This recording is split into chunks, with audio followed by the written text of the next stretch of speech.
Omkar news में आपका स्वागत है। चुनाव तड़ी परिवर्तन के इस प्रोग्राम पर आप सभी लोगों ने खूब पसंद किया। दर्शकों का रुझान काफी रहा, साथ ही लाइक्स और सब्सक्राइब भी अच्छा रहा। दर्शकों ने कार्यक्रम को खूब पसंद किया। भारतीय लोकतंत्र में इस पर में दोबारा प्रोग्राम के साथ हम फिर हाजिर होंगे। आज ओमकार न्यूज के सभी टीम को हम धन्यवाद करते हैं। इसी के साथ आज प्रोग्राम में हम इसी पर चर्चा करेंगे। जिन जिन ओमकार न्यूज के टीम ने 5 राज्यों में चुनाव के बारे में सरकार की उपलब्धियां एवं कमियों को उजागर किया है, किन किन बातों पर सरकार को विशेष ध्यान देने की जरूरत है। आज पत्रकार अपनी अहम भूमिका निभाते हुए अपनी जवाबदेही स्पष्ट रूप से होनी चाहिए।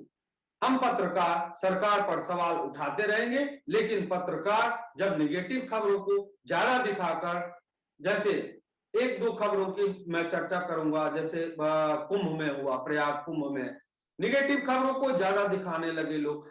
अब मैं ये कहूंगा कि मीडिया को सकारात्मक कदम उठाने के लिए होना चाहिए। पत्रकार के जनता को, एक पत्रकार ने जनता से पूछा कि आपने अपने मुद्दों को भूलकर और राजनीतिक मुद्दों को देखकर आपने वोट डाला। जनता ने उसे स्पष्ट रूप से जवाब दिया। जनता ने उसे यह कहा कि नहीं, हमने राष्ट्रीय मुद्दों को देखकर वोट दिया है। लोगों का शिकायत है, पर लोगों का शिकायत है कि विधायक जो होते हैं वो अपने अपने खास लोगों का व्यवहार में काम करते हैं। लोगों ने मोदी और योगी को वोट दिया। मैं इसके पहले प्रोग्राम में भी बात की थी, चर्चा की थी कि MY फैक्टर चला, Modi and Yogi. MY factor, जिससे सभी लोगों ने राष्ट्रीय मुद्दों को ध्यान में रखते हुए चर्चा किया। अब आज हम फिर अपने टीम के साथ चर्चा करेंगे। पूरे उत्तर प्रदेश में, पंजाब के क्षेत्र में हमारे सहयोगी जिन जिन जगहों पर गए अपना अपना एक्सपीरियंस शेयर करेंगे ग्राउंड लेवल से, बिल्कुल ही सारी। मैं सबसे पहले परिचय करा दूं, केशवनाथ जी दिल्ली से हैं पर पंजाब पे नजर रखते हैं। सचिन गुप्ता जी कानपुर से हैं, पूरे कानपुर बुंदेलशहर सब पर नजर रखते हैं। और विवेक जी हमारे मध्य उत्तर प्रदेश से हैं, जौनपुर के क्षेत्र में नजर रखते हैं। सत्येंद्र चौरसिया जी जो गोरखपुर क्षेत्र में है, और ये योगी के गढ़ में सारी चीजों से अवगत हुए हैं और वहां के पल पल की खबर देते रहे हैं। सबसे पहले सत्येंद्र जी से बात करेंगे। सत्येंद्र जी, इस जीत का योगी के गढ़ में, योगी जी के गढ़ में कैसा रहा? जी धन्यवाद सर। जी सर, धन्यवाद सर।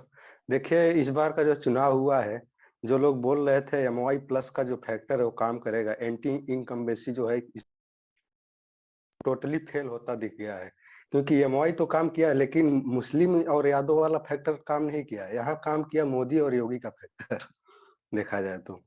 खास करके देखिए तो कई लोग बोल रहे थे किसान आंदोलन के लिए जो जिम्मेवार है ये मतलब वर्तमान में जो सरकार है, उसको लेके जो आंदोलन हुआ था उसमें काफी हद तक पश्चिमी उत्तर प्रदेश में इस बीजेपी को बढ़त मिलने का चांस कम था। लेकिन देखा जाए तो सबका जो विश्वास था उस विश्वास पे पानी फिर गया। इस बार के चुनाव पश्चिमी उत्तर प्रदेश में भी बीजेपी ने काफी हद तक बढ़त बनाया है। पूर्वांचल में बोला गया था कि इस बार मोदी योगी का फैक्टर काम नहीं करे, लेकिन काम किया, अच्छे से काम किया। वहीं बुंदेलखंड में भी अच्छे से काम किया। कहीं ना कहीं मोदी योगी का जो फैक्टर काम किया है उस पर भारी पड़ गया मुस्लिम और यादव का, जो पहले से जो लोग ये अनुमान लगाए बैठे थे कि ये काम करेगा। आज हम सवाल नहीं करेंगे। सचिन गुप्ता जी, आप कानपुर से बताएंगे।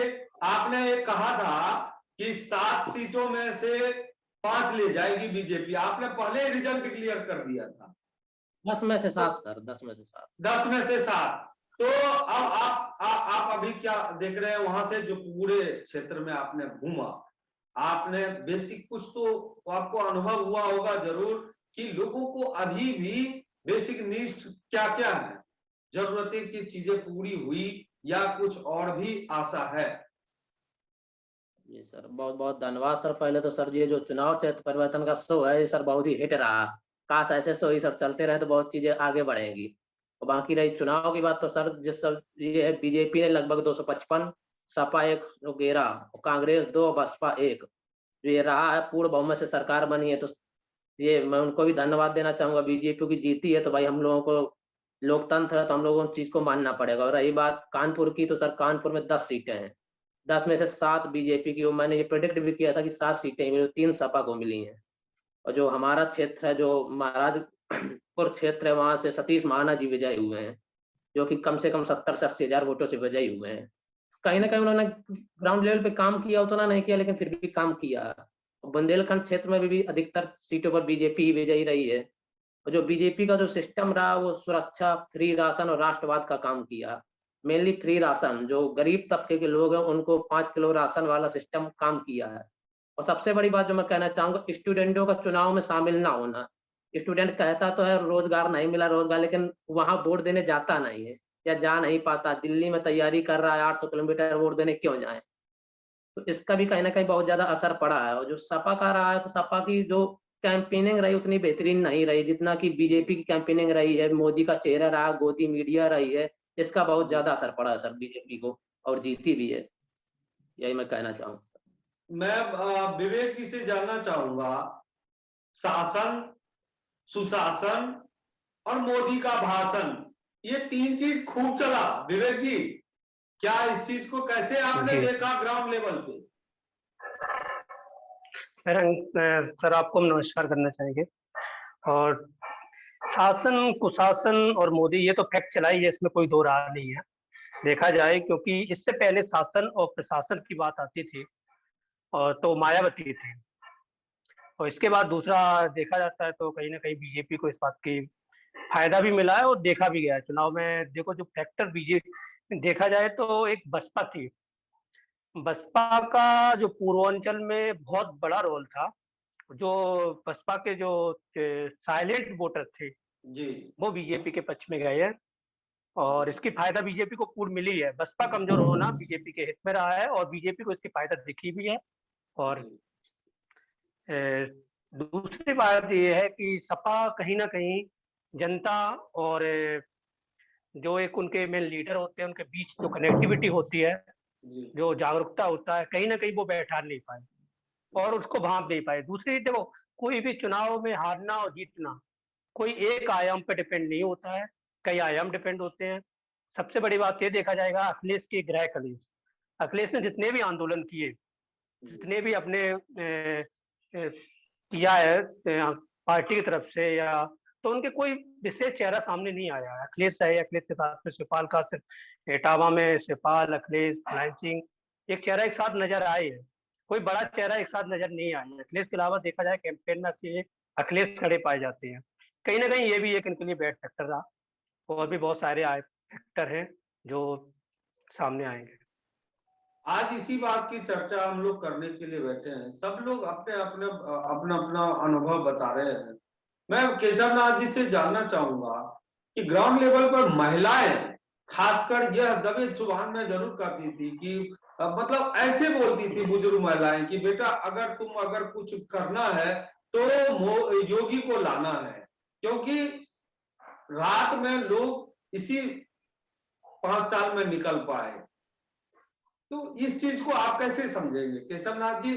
जनता को विश्वास कैसे दिलाएंगे? इसके लिए सरकार को क्या और भी प्रयोग करना चाहिए? धन्यवाद सर। सर, महिलाओं ने ये सुरक्षा को लेकर ये बात कही है कि उन्होंने देखा है कि भाई योगी की जब सरकार आई तो लॉ एंड ऑर्डर ठीक था, उनको सुरक्षा दिया गया। तो मेनली सुरक्षा, लेकिन जहां तक रोजगार की बात है महिलाओं की, और जो भी संस्थान है, सरकारी संस्थान चाहे प्राइवेट संस्थान है, उसमें उनको जो रोजगार मिलने का जो परसेंटेज है आज भी वही है और कम गया है। तो इसीलिए सुरक्षा के मानकों को लेकर उन्होंने वोट दिया है, और मुस्लिम महिलाओं ने भी दिया है। जो 3 तलाक वाला मामला है, मुझे लगता है कि मुस्लिम महिलाओं ने भी बीजेपी को इस सुरक्षा के मुद्दे पे वोट दिया है। तो सबसे बड़ा मुद्दा सुरक्षा है, लेकिन फिर भी उन्होंने जो बुनियादी मुद्दे हैं, खास करके बेरोजगारी, स्वास्थ्य, शिक्षा, इन सब मामलों पे उन्होंने वो रुझान नहीं दिखाया है जो दिखाना चाहिए था, वो विरोध नहीं किया है, जबकि ये विरोध होना चाहिए। फिर यूपी और बिहार ने दिखा दिया कि जाति और धर्म बाकी मुद्दों पे हावी रहता है, और इस बार भी हावी रहा। जी सदन जी, केशव नाथ जी उत्तर देते हुए सवाल छोड़ गए कि जाति और धर्म ही मुख्य रूप से चुनाव में रहा। ऐसे मैं ये जानना चाहूंगा, महिलाओं का तो रुझान रहा, लेकिन ये सवाल इन्होंने यह भी कहा कि मुस्लिम मतदाताओं ने भी वोट किया, जरूर किया होगा, साइलेंट वोटर उनको बोला जाता है, साइलेंट वोटर हुआ ही भी होगा।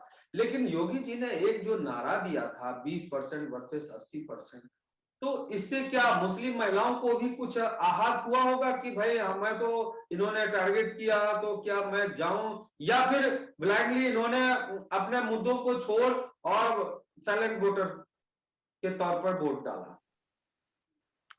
देखिए सर, मोदी जी ने अपने एक भाषण में बोला था कि देखिए, हमको बीजेपी को 2014 से 2022 तक अगर किसी का सबसे ज्यादा सपोर्ट मिला है तो वो सिर्फ और सिर्फ साइलेंट वोटरों का मिला है। साइलेंट वोटर में उन्होंने बताया कि महिलाओं का सबसे बड़ा योगदान है।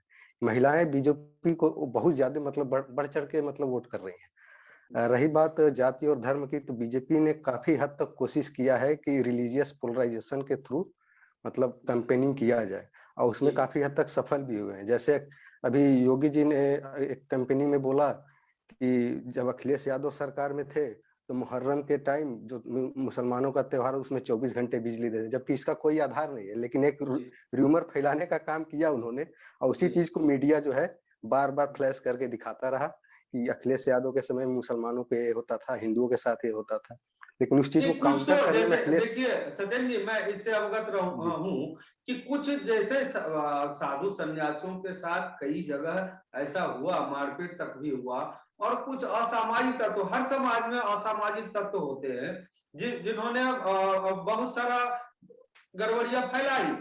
पर मान लीजिए योगी जी ने अगर इसको लॉ एंड ऑर्डर के आधार पर इसको दूर किया तो उसको अप्रिशिएट भी किया जाना चाहिए।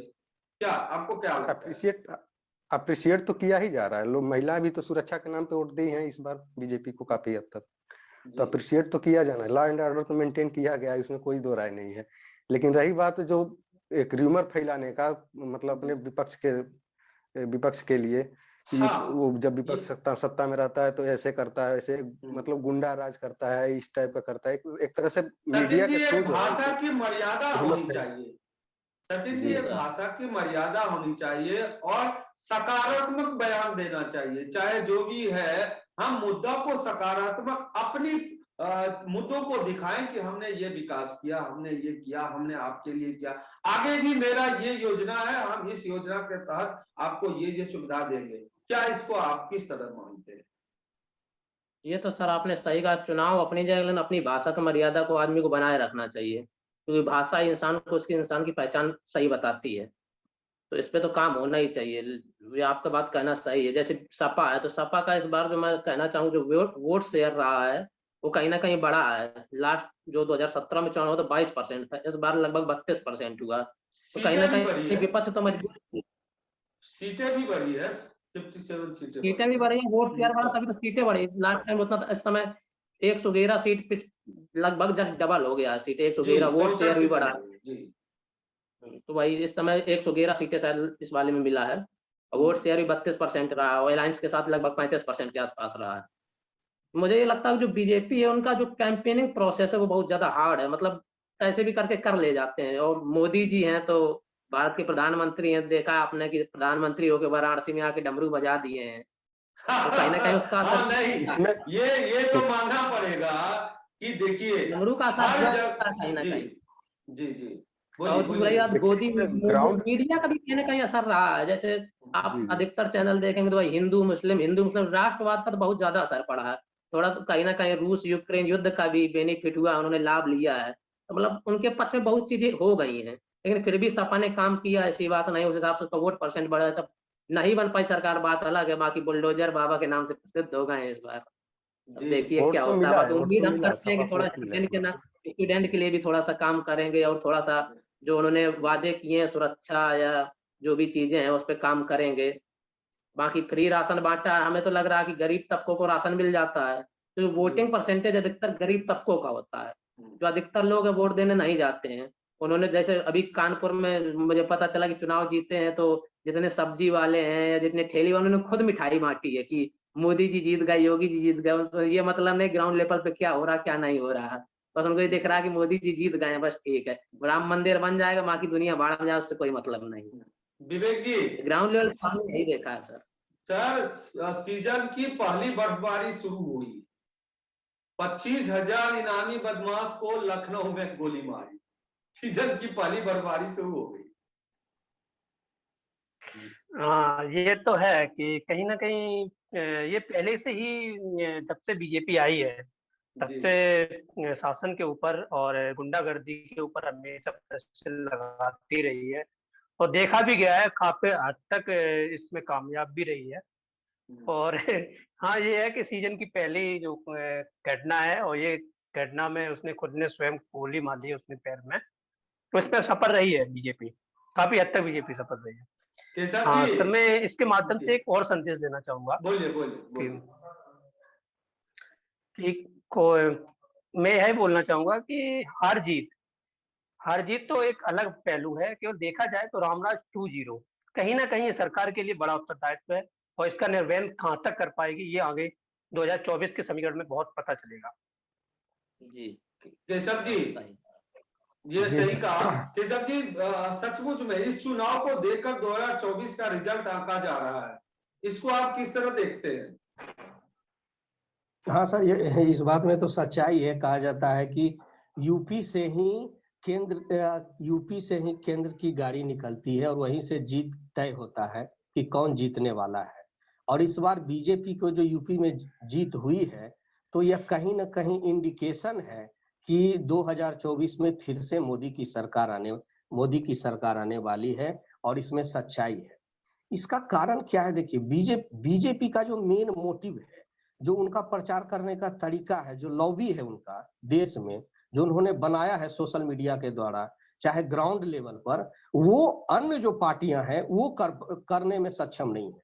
और सबसे बड़ी बात है कि कांग्रेस जैसी बड़ी पार्टी और सबसे पुरानी पार्टी, वो एक तरह से लगता है कि जैसे कि उन्होंने अपना अस्त्र सब डाउन कर दिया है, सब लगता है कुछ है ही नहीं उसमें। सबसे उनका जो प्रशासन के लेवल पर है वो बहुत कमजोरी दिख रही है। तो कांग्रेस को समझना पड़ेगा, जब तक कांग्रेस फ्रंट पे आके नहीं लड़ेगी तब तक बीजेपी वही जात धर्म का मुद्दा लेकर वो जीतते रहेगी। और खास करके नॉर्थ इंडिया में तो ये सबसे बड़ा मुद्दा रहता है और इसी मुद्दा को लेकर हमेशा हमेशा देखिएगा बीजेपी यही सारी मुद्दा उठाती है। उसको पता है कि राम का नाम लेंगे, श्याम का नाम लेंगे कि राम आ जाएगा, ये आ जाएगा तो आतंकवाद बढ़ जाएगा, कांग्रेस आएगी तो आतंकवादों को बढ़ावा देती है, अन्य पार्टियां भी मुस्लिम को बढ़ावा देती है, ये घटना घट जाएगा, वो घटना घट जाएगा, पाकिस्तान हम पे हमला कर देगा, यानी पाकिस्तान भी वो मुद्दा आ जाता है चुनाव में। तो सबसे बड़ी यही बात है कि देश का मुद्दा चल जाता है ठंडे बस्ते में और पाकिस्तान आ जाता है हमारे चुनाव में, देश के चुनाव में। बताइए, जबकि मुद्दा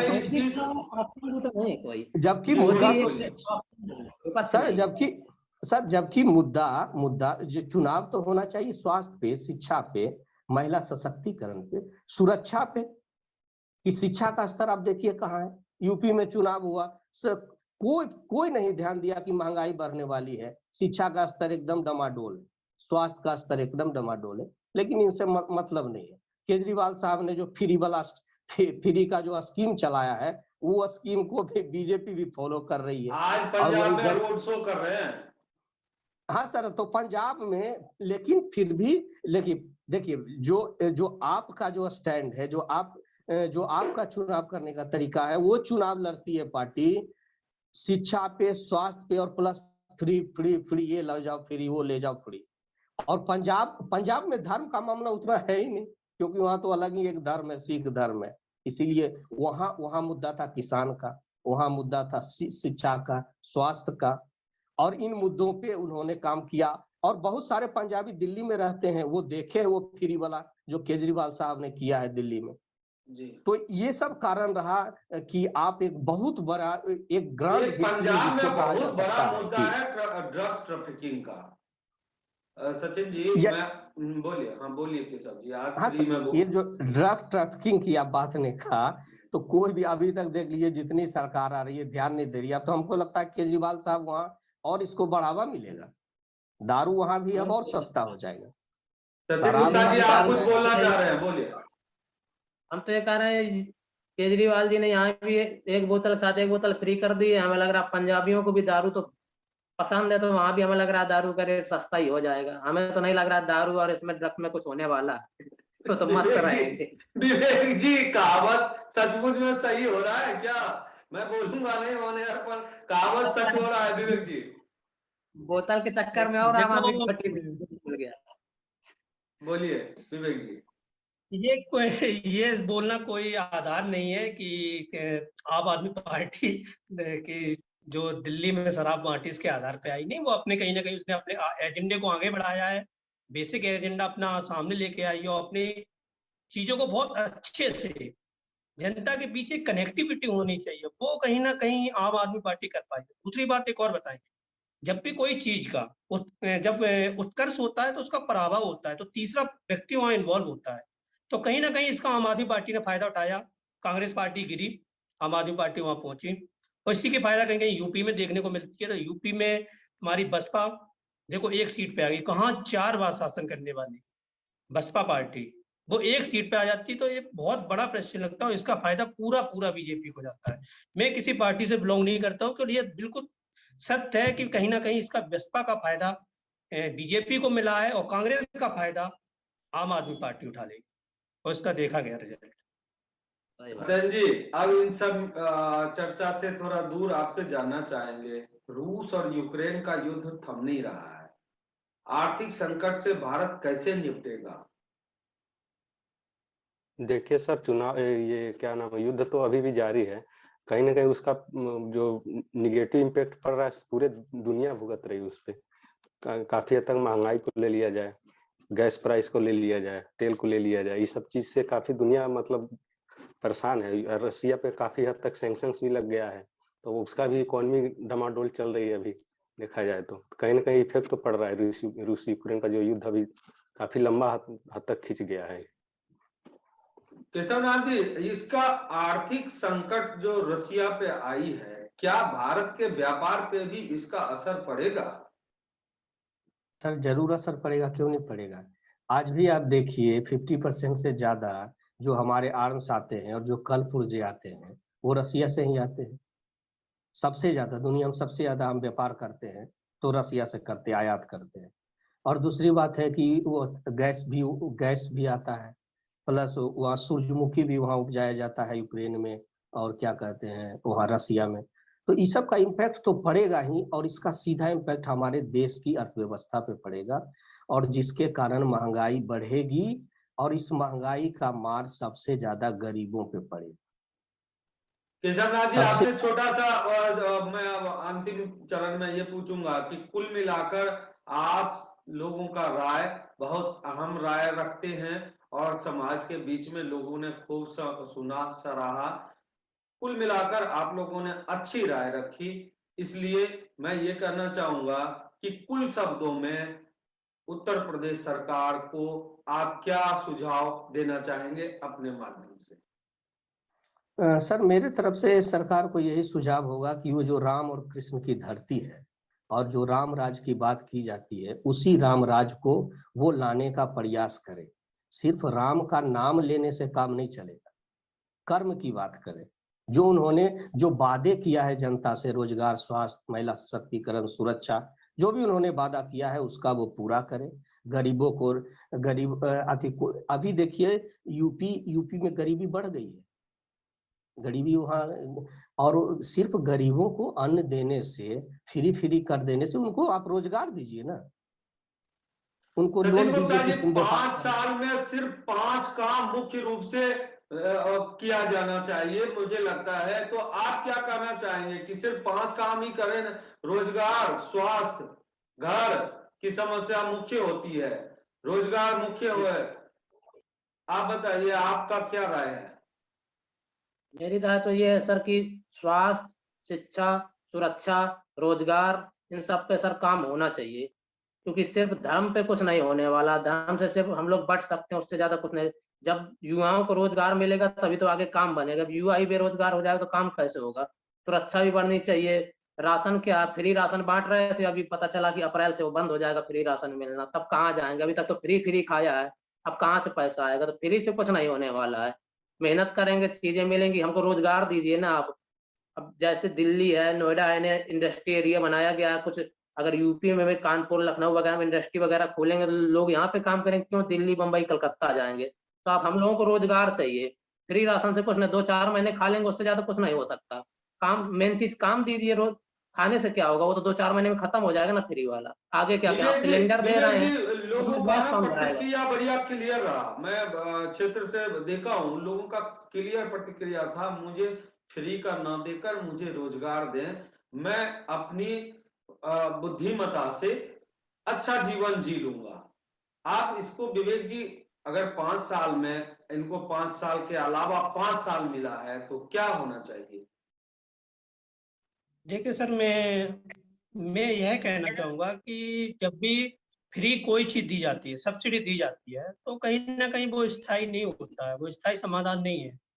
स्थायी समाधान करना चाहिए सरकार को। फ्री देना ये मूलभूत आवश्यकता है, और देना, मेरे हिसाब से, मैं इसके पक्षधर हूँ, क्योंकि उन वर्ग को देना चाहिए जिन्हें इस पर की बहुत ज्यादा जरूरत थी। कोविड के समय एक परिस्थितियां थी कि फ्री नहीं राशन दिया जाता तो उनके बच्चे, उनका परिवार, एक वक्त की वो जो भोजन था उन्हें मिलना मुश्किल था।